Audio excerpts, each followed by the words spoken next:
Yeah, for so my me. question is, what do we do with that? Knowing on the one hand that, Islamically, these are the qara'ib, these are people we should be able to trust with our children, etc. But then also knowing that 90% of perpetrators will be of those close, of those close family members. How do we now balance that within our families and that the dynamic within our families?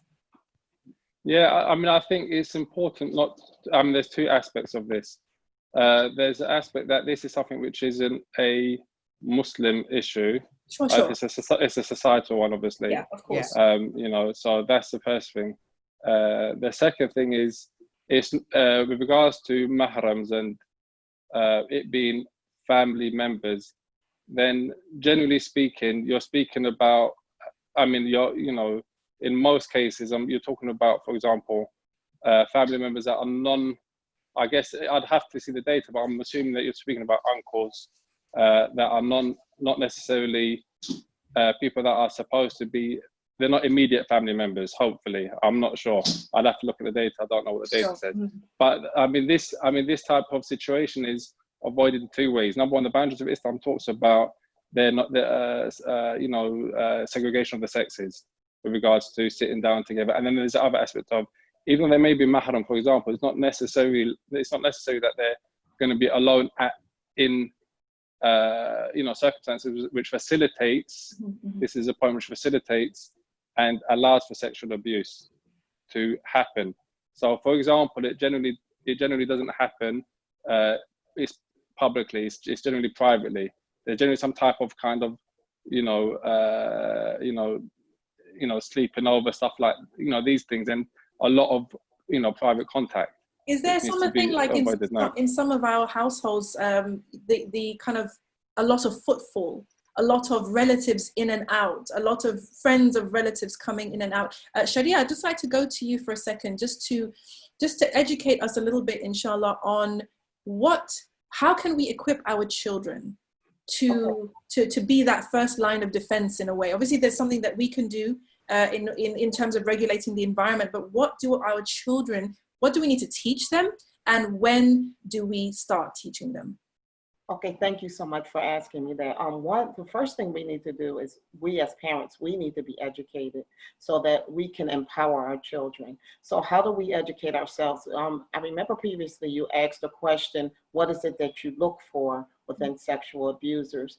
So if a parent knows this information, then they can keep an eye out, because there's a process called grooming, and I'm speaking specifically about childhood sexual abuse. And with the grooming process, it's over a period of time, because with childhood sexual abusers, they don't immediately just go and rape your child. They develop a level of trust, and they develop a level of trust, and they see how they can cross boundaries. So if they can cross the boundary where they start with secrets, this is just our secret. Your mom said you can't have any ice cream, but I'm gonna give it to you anyway. That's our secret. That way they know that they can constantly teach the child to keep the secret. So as a parent, if you teach one of the body safety rules, which is we don't keep secrets in our home, and that sexual abuser tells the child, this is our secret, and it may be a simple secret, like, I'm gonna give you this gift, this is our secret. You're not supposed to wear a red hijab, but I'm gonna give you this. You can wear it at my house. It's a secret. Even if it's an auntie, it's an uncle, it's a grandmother, it's a nanny, it's a maid, whoever it is. If your child says, no, we're not allowed to keep secrets, they know that your child has been educated with the body safety rules. They are going to leave your child, and they're going to look for someone more vulnerable that they can attack, because they don't want to be found out. So if you arm yourself with knowing prevention education, but teaching your children the body safety rules, such as, I am the boss of my body. I am in control of my body. My body belongs to me. I don't have to give any form of affection. When you say, kiss Khala, give Khala a kiss. You're being rude. No, I don't want to kiss Khala. I don't want to kiss Khala. I don't want to kiss my auntie. I don't want to kiss my uncle. Can I just really jump in there for a second, because this is a big cultural thing. Certainly in African cultures, we have a thing of respecting our elders, and really, you're supposed to do what your parents tell you. If the uncle wants a hug, you give him a hug, otherwise you're being rude, you're being disrespectful. If auntie wants a kiss, you know, there isn't an idea of kind of consent when it comes to children, or respecting of boundaries when it comes to children. I think this is a very new thing. Guys, let me know in the comments if you agree. But Shadia, have you seen this to be like a new thing? Is this something we should be teaching our children? For example, I had a stepson who did not like physical contact at all. But everyone would always force him, of course, because he's a kid, right? So they would grab him, he would run away from them, but they would actually chase him and hug him. And they would be like, no, that's rude. Hug auntie. Auntie wants a hug. Auntie wants a hug. And he would keep resisting and being weird about it until I realized that in the end, this is a boundary for him. Like, this is something he's not comfortable with for whatever reason. Is that something we should be respecting in our children?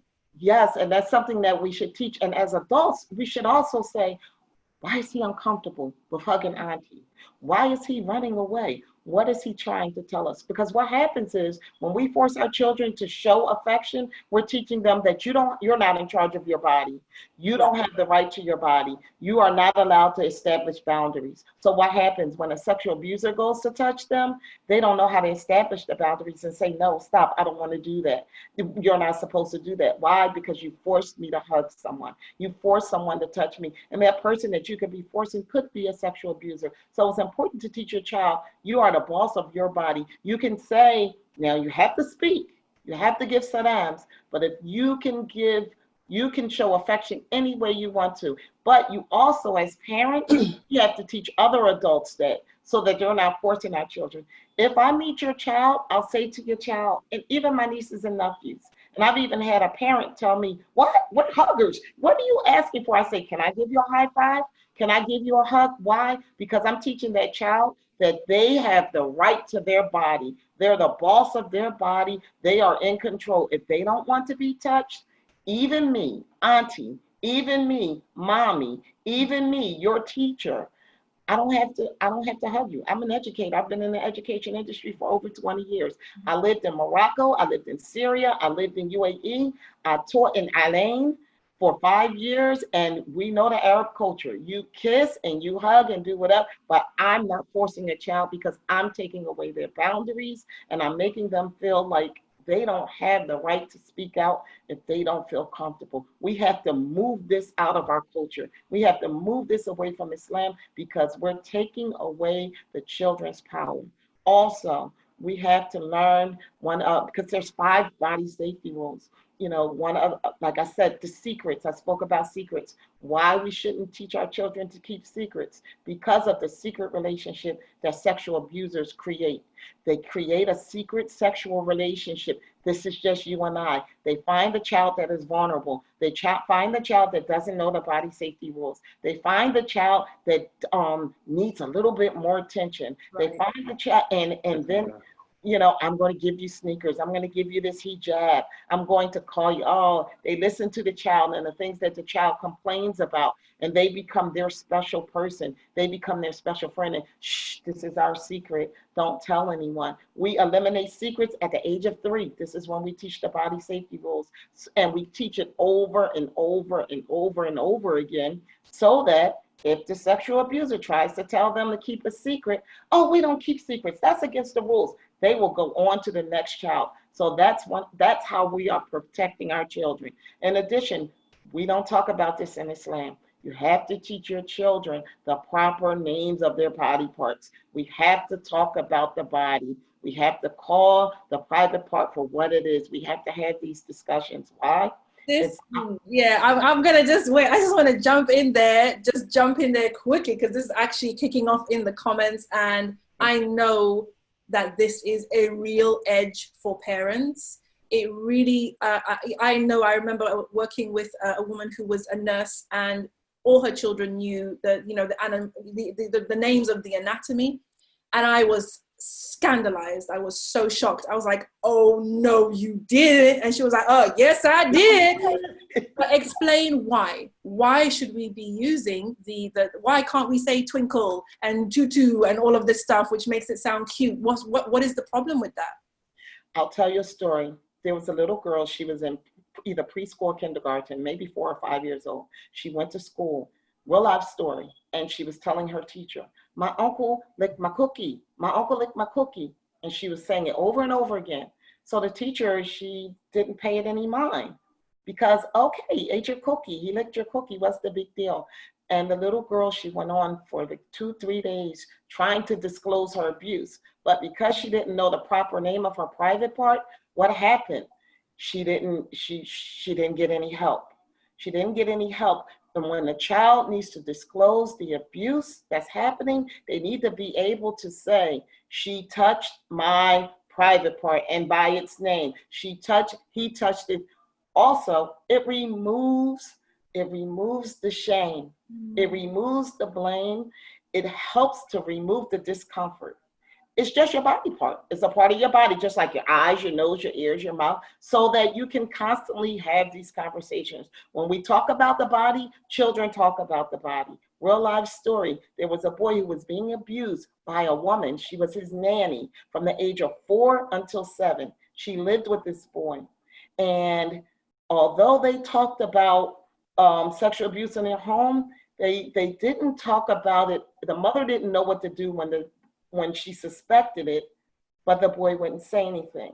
When the boy opened up to disclose the abuse to his mother, he said, I was scared to go into the bathroom because I thought they were going to come in and touch me the same way Fulana touched me. She touched me in and he said the name of his private area, and it hurt. What did that do? That let the mother know without a shadow of a doubt what this person did. And the little boy was confident enough to talk about his private part. Then what happened after that, the mother started showing him pictures of The Amazing Body, which is a child's book. The child's book where you talked about how babies are made, talked about the woman's body, the child's body. It helped the child, who at that time was 9 years old, to have the vocabulary. The child walked around for 5 years thinking he got the maid pregnant because of what happened to his body. So if we talked about the body and we have these conversations with our children, it will help your child to know, no, this isn't supposed to be happening until you're an adult. This is what happens to your body. And like I said, it removes the discomfort. And that's what we want to do. We want to remove the discomfort so we can constantly teach our children about body safety. If we don't talk about the body, we can't talk about body safety. We can't make it disgusting and nasty. You have a penis, it's just a penis, that's all. That's your boy's private part. And you teach your sons the name and you teach your daughters the names. And you said it, so there you go. Penis. What? And I know I've been talking a lot, and there's two more important, because you asked me about the body safety rules. There's two more parts. So we talked about the private part. We talked about, teaching your children that they are in charge of their body. We talked about the secrets. We have to also teach our children what their private areas, what their private parts are. Not just the names, but, teaching them the mouth is a private part. Well, even though we can see it, everything covered by your bathing suit is a private part, but your mouth is a private part too. Why? Because sexual abusers may never, ever penetrate your child, but they may tell the child to perform oral sex on them, or they may perform oral sex on your child. My mouth is a private part. No one should touch my mouth. No one should make me touch them in their mouth. So we have to teach them that. And the last one, which is so important for parents, and children, creating safety circles. What we find with a lot of parents is, what goes on in my house stays in my house. You are only to come to me. I am the one. I'm your mother. I'm your Umi. That's your Abby. Don't talk to anyone else. Children may get to a point where they don't want to tell their parents something is happening with them. Their parents may be the perpetrators. So if we create safety circles, which is 5 people that we know and we trust, that knows the body safety, that if your child can disclose to them and they can help your child. So this is a very, very, very important part of safety, of body safety education, having 5 people. And your child needs to know and you sit down with your child and you create that safety circle and you say, okay, you go to Aunt Mariam. If Aunt Mariam doesn't get you help, you go to Uncle Yusuf. If Uncle Yusuf doesn't get you help, you go to your teacher. If your teacher doesn't get you help, but one of the people from the safety circle cannot be a part of the family. Why? If my brother is sexually abusing my child, and just like the imam and the brother was saying earlier, if it's someone in a family, and we want to protect the family's name, we want to protect the family honor, and this child is telling, and no one in the family is helping, that one person that is not a part of the family is going to get your child help. Because I have allegiance to this child, I don't have allegiance to this family. I'm going to report this abuse. I'm going to get justice for this child. I'm going to get therapy for this child. And this child is going to know that they are safe because I helped them. So those are ways in minimizing one-to-one scenarios with our children. Pay attention to anyone that gives your child a little bit extra attention. Pay attention to someone that constantly wants to be around children. Give them gifts. Always, tickling, playing, roughhousing. Pay attention to all of that, because those are the things that sexual abusers do to groom our children. I know I have to let someone else speak now. We're going to have like some kind of graphic with those rules, inshallah, sis. And definitely we will share that with everybody who's on the mailing list. So my book. Yeah, and there's a book, and we will send the link to the book to the mailing list as well, inshallah. Thank you so much. Yes, yeah. Rosaline.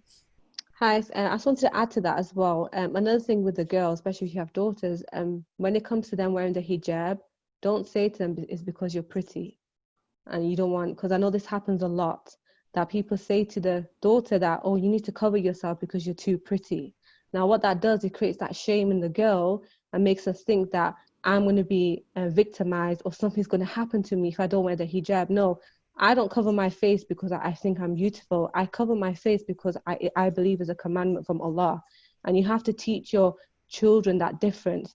Rather than objectifying the hijab and sexualizing it, you're telling them the reason why you're wearing it is for the sake of Allah, is a commandment from Allah. That's the only thing I wanted to add to that. Camilla, did you want to jump in?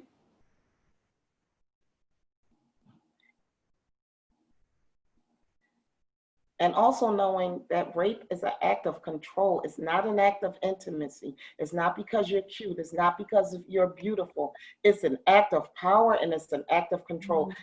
Pedophilia, that's different. That's different. They're sexual abusers too, but they literally, actually, they lust over any child that doesn't show any form of puberty without hair.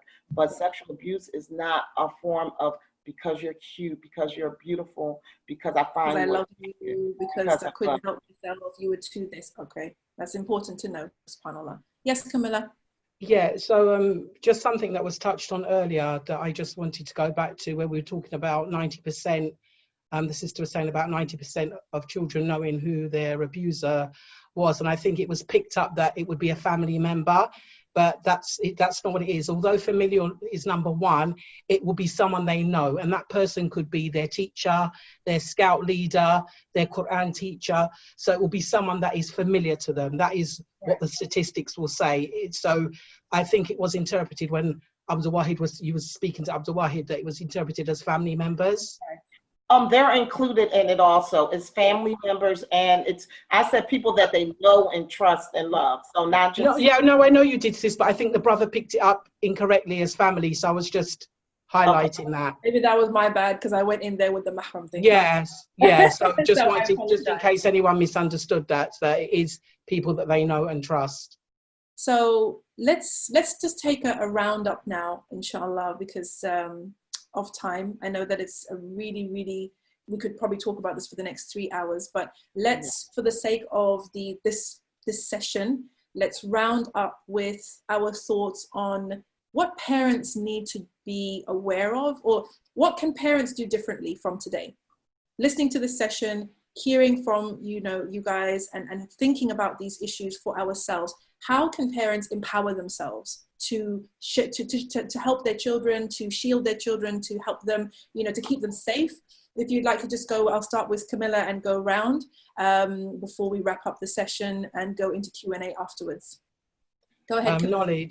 Knowledge, just knowledge of what abuse is, the forms that it takes, who could be a perpetrator, and having the knowledge and the confidence and being equipped with knowing how to react if your child discloses, because your reaction says a lot, and who you can go to for help. Because as I said, it's a long journey, and it's very easy to kind of bash parents, but you've got to remember some of them are really ignorant about it, or it's been intergenerational. So, well, it happened to me and I'm all right. You know, I've had 10 kids with your dad and we've made a go of it, so you can make a go of it. So as much as we might feel anger at thinking, well, why did you turn that blind eye? We also have to realize that that person may have actually been a victim as well. Yes. And that we need to, you know, everyone wants the same results. We want justice, but we need to think about how we go about getting that. So I think that's definitely important when we're dealing with parents. Right, not to jump off on a tangent here, but do you not feel that once it's disclosed and reported, it's almost out of your hands, kind of what happens? Brother Abdul Wahid was saying, basically, if you know that there's been abuse and you do not disclose, you could be, well, it's a crime, firstly, and that, you know, you could even get drawn in there. So you were saying earlier, which I thought was really important, us respecting the wishes of the victim and how the victim wants to see justice. But once it's handed over to the justice system, isn't that out of our hands, really? Or... No, yes and no, not always necessarily, because as I said, if, say for instance, it might be someone who's older that discloses to you, and it may have been something that happened to them when they were really young. At that time, there may not be no duty on you to report it. However, obviously, if it's a 5-year-old child telling you, then you're duty bound to report it. Again, there is a system in place, and yes, you're saying it can be taken out of your hands, but what I'm talking about is maybe an adult who has been abused. They're now older, so they're over 18, and they've come to you and they've said, well, you know, this is what I want. At this moment in time, I don't have the courage and I don't have the strength to go to court. I cannot face my perpetrator, whatever. In regards to a child, then this is completely different. And for anyone who ever watched that documentary about the girls in Rochdale, the 3 girls, that whole scandal and that court case changed the way that you can deal with someone in court, the way that you can talk to someone in a police station. So many things had to come in place because those girls were taken and they were literally violated over and over again by the prosecution, by the judges, by everybody. You know, these poor girls were, what they were put through, you know, mothers described it as, you know, watching their child being thrown into a fire and having their hands tied behind their back and not being able to do anything for that child. So many different things came into place on how we react to this. So when we talk about that, of course, yes, someone may be prosecuted, definitely if a child discloses. But again, I've had disclosures from someone of a 4-year-old child, and at the moment, the authorities and the police are very, very slow with it. There hasn't been an arrest made, even though they know who the perpetrator is. And because the reason why is because of the age of the perpetrator. So they're now looking at, well, is this a perpetrator? Is this a victim? So it's really complex. Yeah. It's not as black and white as someone discloses, you arrest the person and they go to jail. Right. Okay. Thank you. And yeah, fantastic. Sharia? Camilla, she said so many of the things that I would actually have said also. But in addition, constantly have the conversations with your children. On Wednesdays on my Facebook page, and my Instagram page, I have an activity called What If? And it's what if scenarios. And I say a lot of what if scenarios to parents. I call it What If Wednesdays to parents. And what if your child said this to you? What if this happened? So now I've found that I'm going to have it for children, so that we can say I can say these different scenarios to them, and just to reduce their vulnerability and let them be free to talk about how they will respond if this happens. What would they say? What would they do? We have to constantly have these conversations, take advantage of teachable moments at all times, learn the body safety rules, teach the body safety rules to our children, and create prevention teams, create safety circles. Those things are so important. Educating yourself and educating your children will help us to protect our children, because prevention is possible through education and awareness. And I also offer workshops too for, the Muslim community. And but most importantly, like I said, have these conversations, you know, teach the children the body safety rules, go over what if scenarios, and let your child know that if something like this happened to them, it is not their fault, that you believe them, that they are safe, and you're going to get them help, because you don't even know if your child has been abused by someone. So if they constantly hear these words, even if your body responded and they liked it, know that it's not your fault. There could be a mother abusing their child.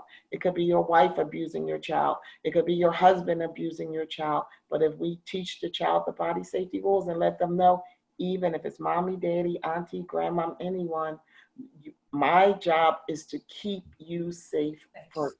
Yeah, yeah. Jazakallah khairan. Rosaline, I'm sorry, I don't want to preempt what you're going to say, but I really would like you to just offer, you know, the us as parents, you know, is it possible to heal from the trauma of child sexual abuse? 100%, 100%, especially with the work I do, which is the rapid transformational therapy. I actually take my clients, the victims of abuse, I take them back to the event and I help them review it, not relive it. So a lot of us think that if I go back to the traumatic event, I'm going to, you know, I'm going to relive it, I'm going to feel the pain again. But no, I help the person review it. And once you review it and change the meaning around it, usually the meaning is, I'm a bad person, I'm too pretty, I asked for it, maybe I was wearing tight clothes, all these things that the women feel because that's why the sexual abuse happened. That's the reason why you feel traumatized by it, because you're blaming yourself. So through rapid transformational therapy, I actually help the client overcome that, change that meaning to know I'm taking my power back. I'm no longer gonna let that perpetrator have power over me by making me feel bad about myself. And that's the key to healing from the trauma of sexual abuse. So yes, and 100%. also for, you know, for parents, we heard in the chat in particular, a lot of parents who say things like, how will you ever get married? Nobody will want to marry you. You know, if you disclose, then you're like a tarnished, you know, like damaged person.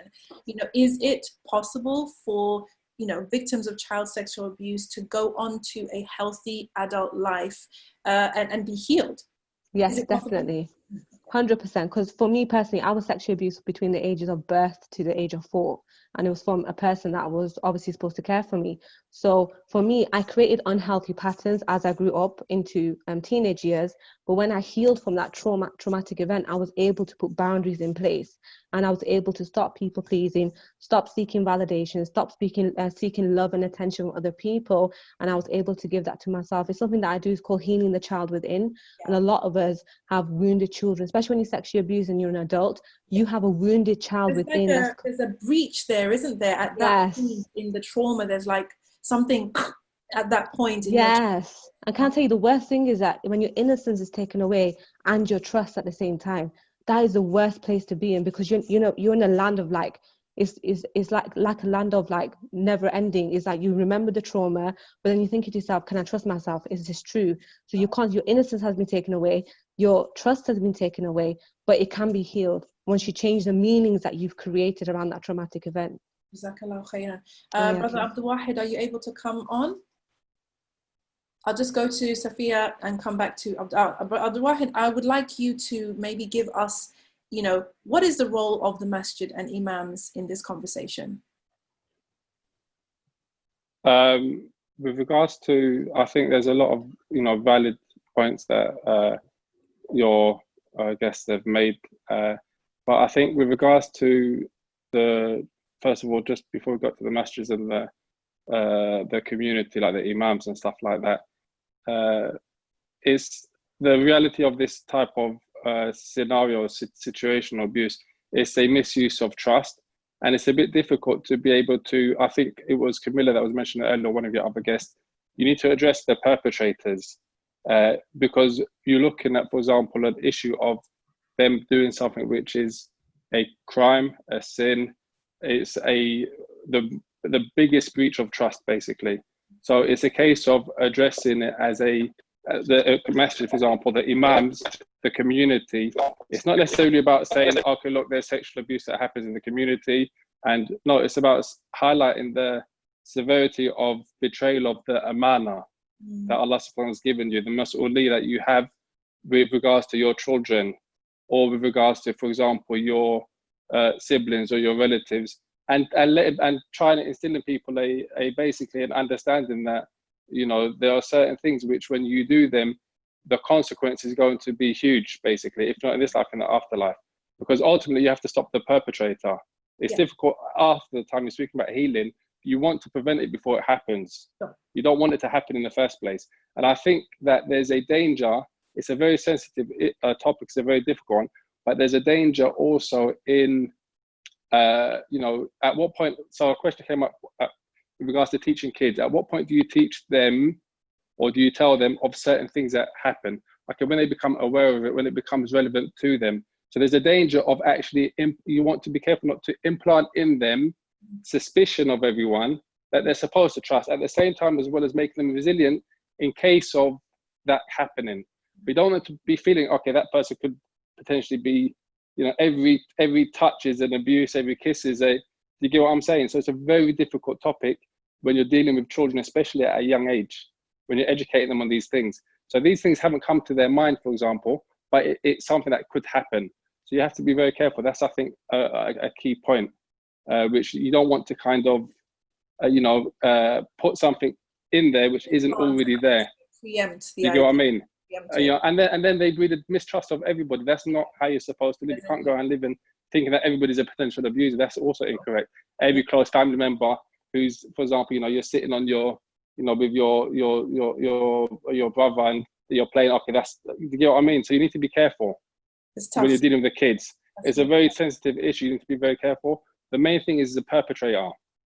The perpetrator, they're the one that needs to, you know, and again, it's a very difficult situation, like I said. So the imams, going back to the question, the imams in the masajid and the community leaders, I would say community leaders, because I don't think it's just an imam. It's anyone that's a chief of a family, for example. You know, he's got a large family. They meet up every year, for example. He's got an obligation to remind everybody in that family of their responsibility before Allah subhanahu wa ta'ala on Yawm al-Qiyamah. They're going to be questioned. And the betrayal of the amana, the biggest amana, is the amana of those that are vulnerable, whether it's women who are under your care or children who are under your care, because you're given a position of authority over them. You're going to be questioned about on Yawm al-Qiyamah. And the person that's going to become, you know, the closest person to you is the easiest person is for you to violate and to oppress. That's just the reality of the situation because you're with them so much, right? So that's, I think, you know, a takeaway with regards to focusing on the ones that are potentially perpetrators without being suspicious of them being a perpetrator, if you see what I mean. So I have a question. Is it haram to cut ties with somebody who has abused your child? No, I mean, once it's established and it's known that that's something that's happened, then you have to cut ties in a way, because you're trying to, you know, it's your child. You're in a situation where you have to show that you're supporting them, and that in many ways means cutting ties to a point, for example, you know. But again, I think in this point it comes back to what Sister Camilla was speaking about, looking at how you're best able to support the child in that time, at that moment, for example. Especially, you know, it's different scenarios. So for example, the child that's come and told you as an adult or as a teenager that this happened at that time, it's different to, for example, when it's happened at the time and there's going to be issues of, for example, safeguarding and stuff like that. Do you get what I mean? So again, it's hard to give a kind of an answer, a kind of like one. Each case has its own answer, basically.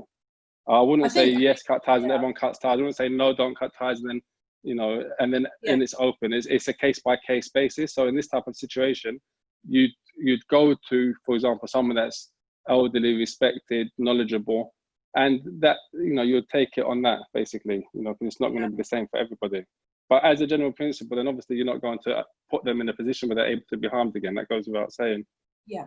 Sorry, I think the reason why I said that is because we find a lot of, those of us who are like coaches, who work in therapy, etc., we are familiar with a lot of, I'm going to talk about women because our clients are women in the main, but women who maintain harmful relationships, toxic relationships, violent and dangerous relationships, because they are afraid that if they cut the ties, Allah will be angry with them and it's haram.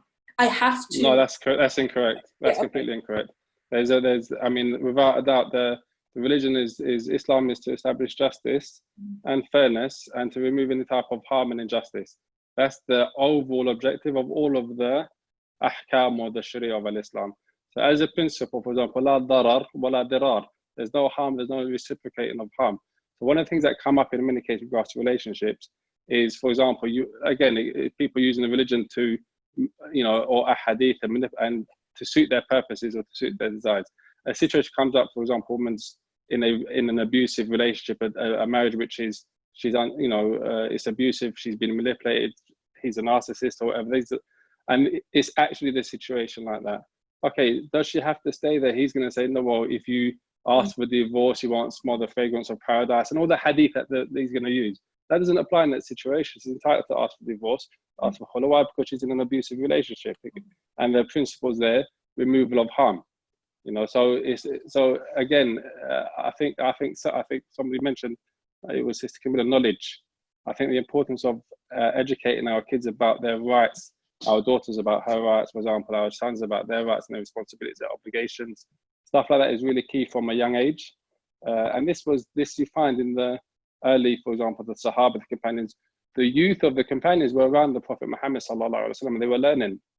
A lot of the companions, the big ones, Abu Huraira, Ibn Abbas, Ibn Mas'ud, they were all youth, they were young, right?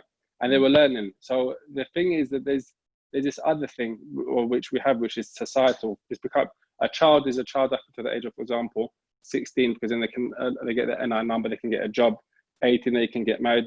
These are boundaries which are, generally quite new. It's not based upon anything apart from what suits society at the time that we live in. That wasn't always the case. So if you was to remove those kind of, okay, you're still a child. No, let's not say you're still a child. Let's look at them in the stages of, for example, how they can understand and intellect according to the deen. So at 7, there, for example, you split the beds, for example, you start teaching them how to pray. And these are the boundaries. Those years and ages are mentioned for hikmah, for wisdom, right? So if we go back to the deen and look at the ages and look at the examples, you're going to find a lot of solutions to some of these issues, preventative solutions before they've happened. And then inshallah, I think a key point is always a lot of dua and a lot of tawakkul on Allah as well as taking the means. MashaAllah, Jazakallah kullu khair. And I know we will have more conversations on these topics, inshallah, because they are super, super important to all of us, MashaAllah. Safiya, how can we as parents help? What should we be doing? I think, mashallah, the brothers and sisters have really mentioned it in terms of knowledge. Knowledge is really important. I think I would add being very alert.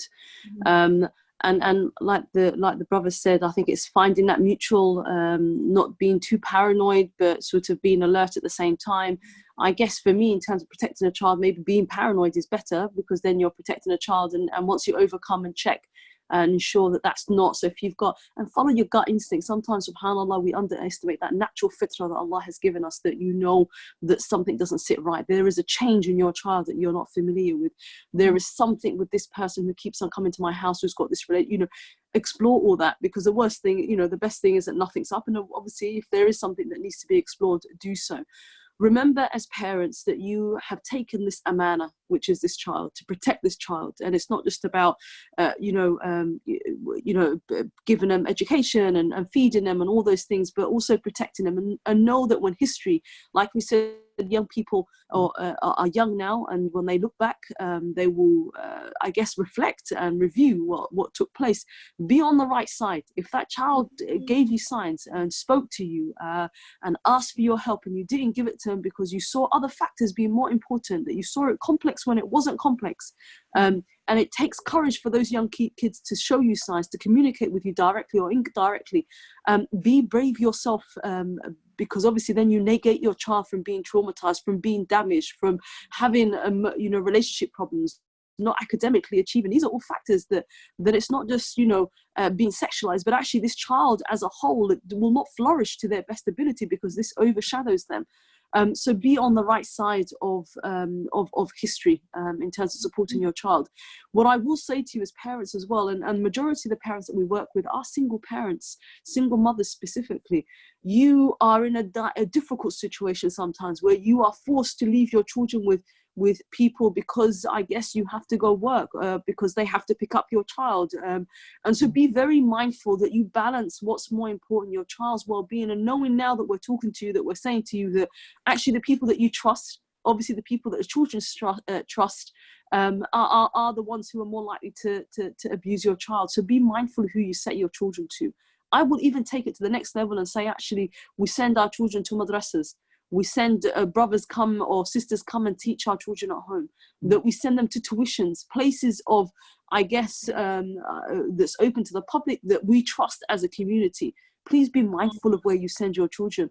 And I would urge brothers and sisters who run institutions of tuition or madrasas or whatever, to make sure that you follow and that you Ofsted register, or you register with regulators, because none of us are perfect. Because when you register with, for example, Ofsted, and we have a nursery that's Ofsted with child Ofsted registered, there are process, there are trainings for people to go on, there are systems and things that you don't think about. Your heart might be in the right place, that you want this young person to teach the Quran, and maybe you know where you sit, but you need to make sure the team around your child have those systems in place. That you need to make sure that other kids that attend that madrasa also might come from families where they've been abused and therefore exposed to abuse. So please, as a community, we need to also ensure that when we send our child to somewhere, that we make sure this place follows, or this institution follows, the best practices that's available in the country that we live in, and that we just don't think, oh, that we don't need to register with Ofsted, or we don't need to go on child protection training and so on. We don't need DBS because, you know, I know this child, I know this person, they grew up in the community. That we do things properly, because we need to protect that young child that then will look back in terms of what's happened to them and know that either you supported them or you did not. So please make sure that you protect your children. I'm not saying DBS, well, everything will protect your child, but we do as best as we can to implement everything in our measures and in our powers that we protect our child.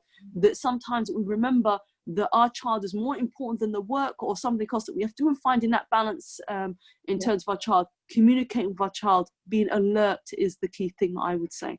SubhanAllah. And sis, so should masajid and, you know, madrasas, etc., should there be a rule that all Quran teachers, Islamic studies teachers, anybody working with children should be fully checked?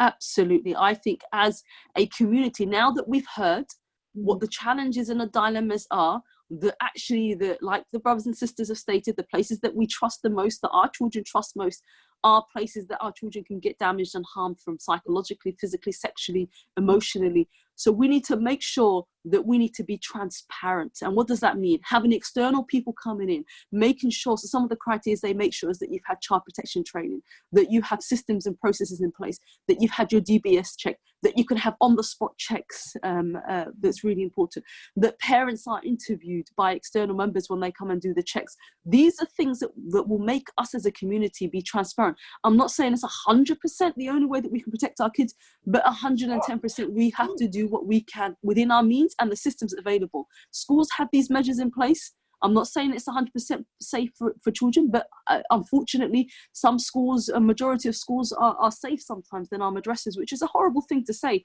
but only because I think that sometimes we trust ourselves, which is alhamdulillah good, but we don't know the environment, we don't know the people, so we need to make sure that we follow everything to the letter. And I ask the madrasas and tuitions, if they say no, they don't want to be registered, what are you hiding? It's transparency. Absolutely. Exactly. And so I'm thinking, just for everybody who's on here listening, we're seeing a lot of yes and agreements in the comments. And that's one thing that you, as a parent who are listening to this, who is hearing all this information, that's one thing you can do today.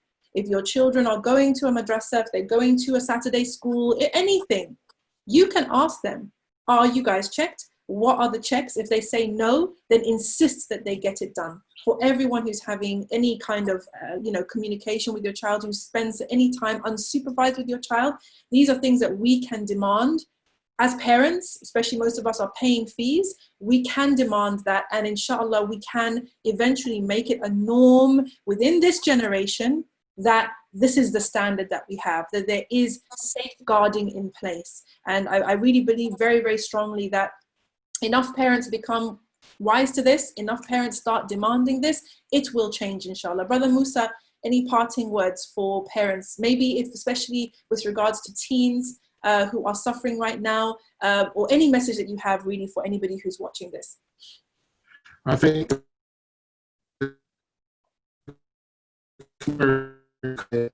process in terms of focus, in terms of how we plan to deal with the hand.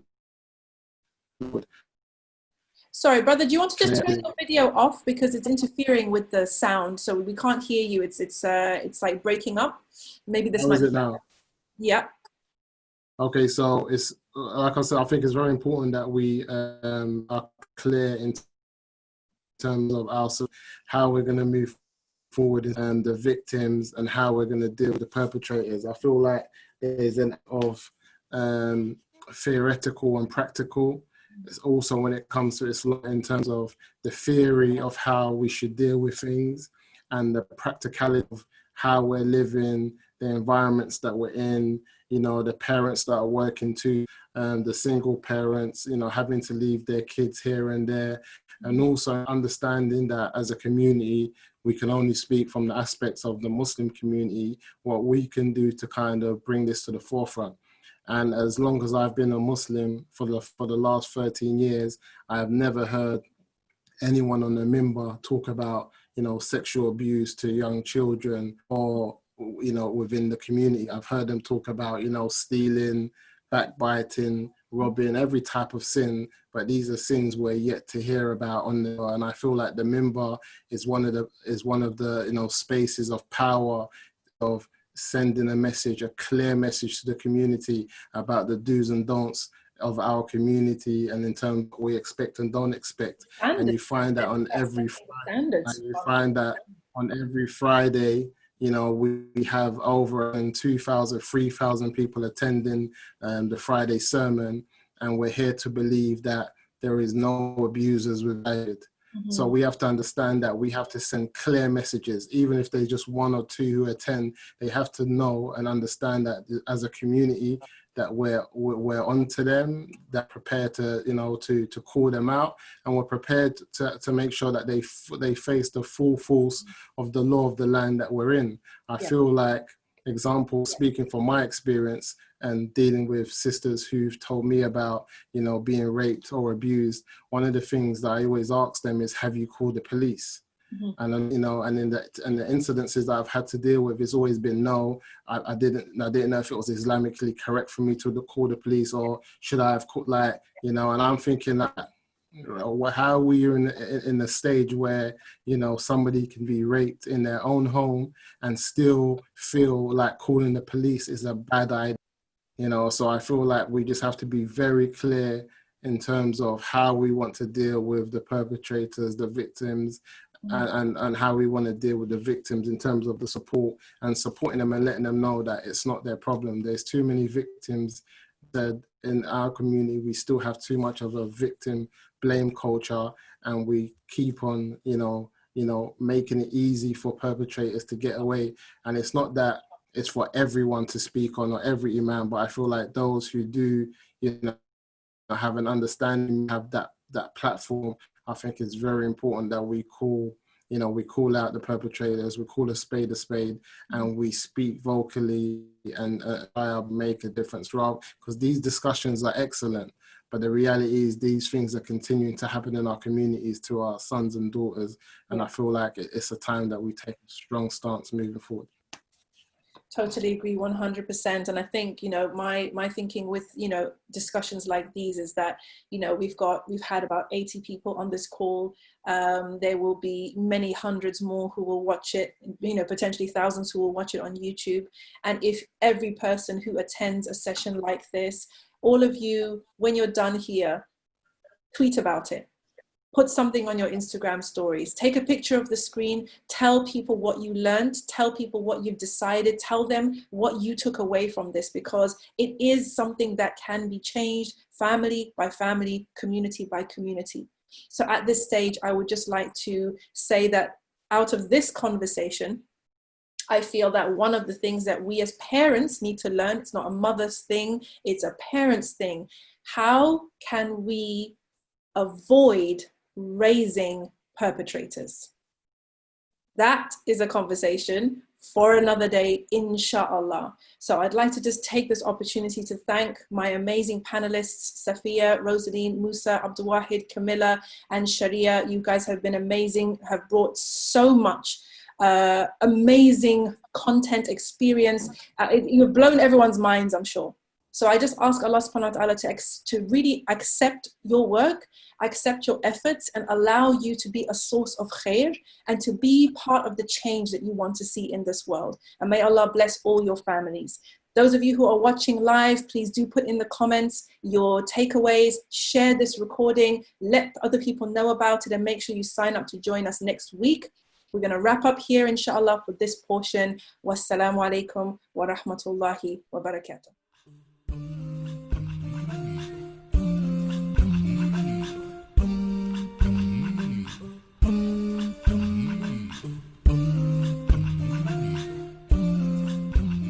If you enjoyed this conversation and you would like to become part of the virtual Salon family, consider becoming a patron. From just £5 a month, you can get access to our chat community, to be invited to our live sessions, and get exclusive content that we only create for our patrons. Be part of the movement. Sign up on Patreon today.